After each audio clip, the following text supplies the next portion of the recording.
In this video, I'm going to show you how to increase your website load speed the right way. And don't worry, this isn't a sponsored video trying to sell you a plugin that ends up crashing your site. Seriously, be careful. There are quite a few videos on YouTube talking about plugins that are supposedly going to help you increase your website load speed that do end up breaking your site. And I know because over the past few days, I've tested the majority of the plugins that are recommended on YouTube, and they've all caused one issue or another on my site. From completely crashing the website to small things like making the mobile menu disappear. And the reason this happens and the reason you need to be careful is because page load speed doesn't come down to one single factor. There are multiple areas that can affect page load speed. And so the reason your website is loading slow may be a different reason to why another website is loading slow. And so what I'm going to show you in this video is how to identify exactly what is causing your website to load slowly and how to fix it. And by following this process, I was able to take the load speed from my new website from 10 seconds to 1.6 seconds. And so that's what I'm going to show you in this video.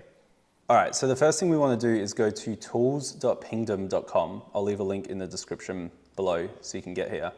This is going to allow us to see what our site speed is and also identify what the issues are if our load speed is slow. So what I've done is before I optimized my current site, I did a backup and I've put it on a different server so we can look at the pre-optimized site.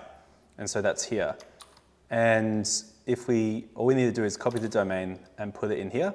And then you can select where you want to test from. So you should pick the location that's closest to where most of your traffic is going to be coming from. So for me, I live in Australia, so I'm going to select Pacific, Australia, Sydney. And then we click Start Test. Now, as this is loading up, let me explain how load speed works. And this is obviously very basic and a basic diagram, but essentially anytime someone goes to your website URL, the website connects to your server where all your files are hosted, and then that server will send information to the site. It also needs to load scripts. And so scripts are things like your website theme or your plugins or any custom JavaScript or CSS you have. That all needs to load. And then the specific page needs to load. And so there's really three areas that can impact site speed: the server speed, the script, which is site-wide, meaning anytime you load any page on the site, even if the script isn't related specifically to that page, it's still going to load. And then lastly, you have page-specific content. So things like images or videos or any dynamic elements on the actual page that's loading. So these three areas can slow down load speed. And it may be that one area is having a bigger impact on your load speed than something else. And so if we come back to Pingdom, we can now see that the results have loaded. And we'll go through this in a second. But before we do that, because we want to identify what the issue is, instead of testing one page, we should test a few, because by doing that, we can see what issues are page related and what issues are server or site related. And so if you open another tab and go to pingdom.com, this time grab a different URL. So here I've created the site's shop all page where we have all our different products. So I'm going to copy that and put that into Pingdom, again, using the same location.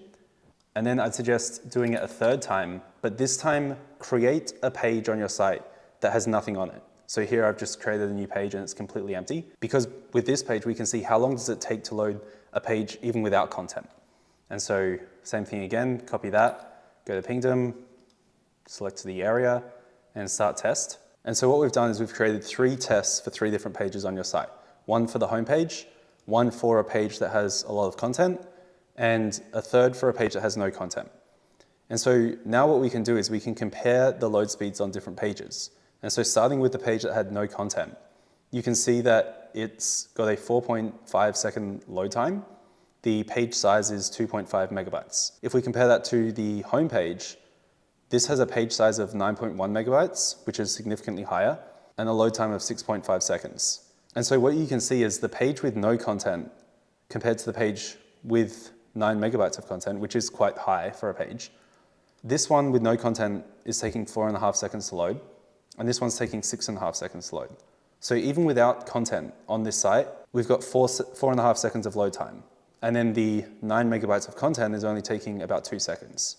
Now, obviously your website is going to be different to mine, but if you have similar results, what this tells me is that really the thing we want to be optimizing is not the individual page content. Because even with 9 megabytes of content, it's only adding 2 seconds. Now in isolation, 2 seconds of additional load time is something you could optimize, but because there's 4.5 seconds just loading a blank page, then the 2 seconds in comparison is much lower. And so this is really the process you want to go through, is identifying for your site specifically what is taking most of the time. And that's going to determine what you should focus on optimizing. Because if your total load time was 3 seconds and 2 seconds of that was on-page content, then it would make sense to optimize the page's content. But in this example, there's 4.5 seconds of just loading a blank page. And so saving the 2 seconds on page content when we could potentially save 4 and a bit seconds on general load time is not going to be the best option. So if we scroll down a bit on Pingdom, what you'll be able to see is the different percents and sizes of the different components that are loading. And so here you can see the script is 1.3 megabytes and it's 51%.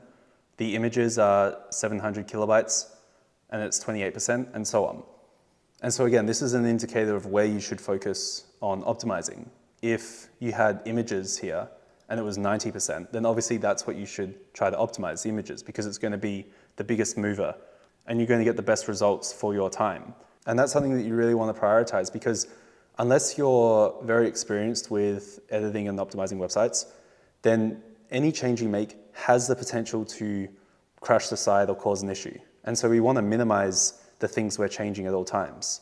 And so because of that, we then want to focus on what 1 or 2 things can we do that's going to make the biggest difference. And so again, if most of your load time is going to images, then that's where you should focus. If most of your load time is going to script, then that's where you should focus. And so by using Pingdom, we can identify what that is.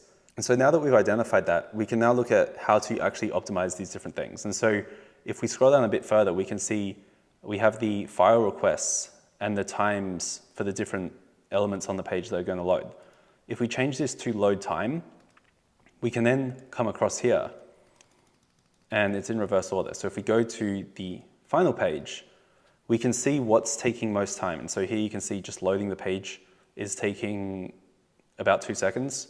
Over here, we have the different plugins. So you can see the path that says the domain WP content plugin and then the plugin name.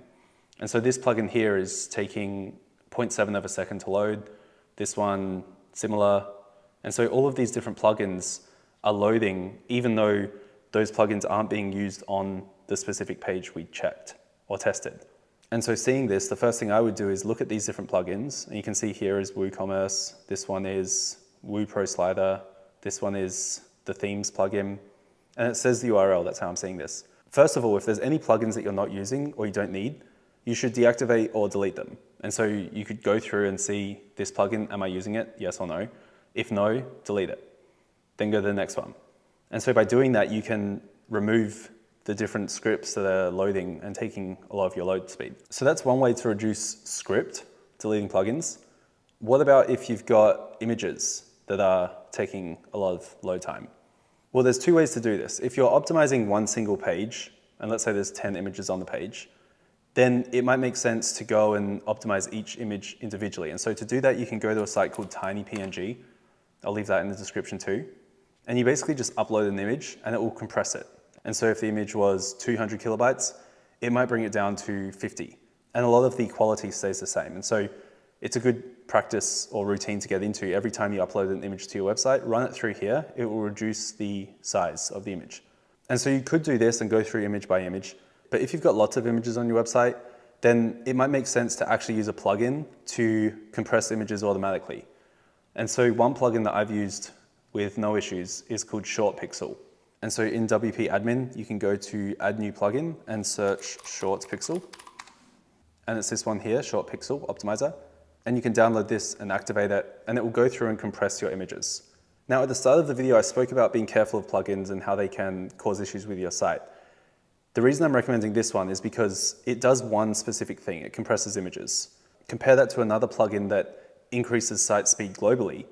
Those plugins do a lot of different things. And so it can be quite complicated and it can cause issues because it's doing maybe 10 or 15 different things. But with a plugin like this, Short Pixel, all it's doing is compressing images. And so if you use these types of plugins, you have more control over what's actually happening. You know that this is going to compress your images and that's it. And if there's an issue that arises from doing that, you know where the issue has come from. It's come from the images that have been compressed. And so this is a much safer way to increase your page load speed. Use Pingdom, identify the issue, and then find, if you are going to use a plugin, find a specific plugin that does just that. And then once you've done it, test your website and check and make sure there's no issues. Now, if you followed these steps and your page speed is still loading quite slowly, then I will recommend one other plugin, and it's called NitroPack. Now, this is more of a global optimizer, and so I strongly recommend completing the steps I've gone through before installing a plugin like this. Delete any plugins you're not using, optimize your images and videos. But again, if you've done that and you do want a general site optimizing plugin, I suggest NitroPack. And the reason I'm suggesting it is because I've used it on many sites and I haven't had an issue with it. But be aware that doesn't guarantee it's not going to cause an issue with your site. So again, if you can avoid using it, follow the steps I've mentioned. But if you've done them and it hasn't worked, then you can go to NitroPack or search for NitroPack. And it's this one here. You can activate it. And then once you've activated the plugin, you'll see a page like this. And you can see in the settings section here, you can turn on these different options. I'd suggest starting with just one and seeing the result. So I would suggest HTML compression. You can turn that on. And what it will do is go through page by page and start to optimize the load speed. By the way, this is a free plugin up to, I think it's 5,000 page views a month. And then from there, if you're exceeding that and you think it's useful, you can get the paid version for higher page views. But to start off, use the free version, make sure it's working, and see if it makes a difference for your site.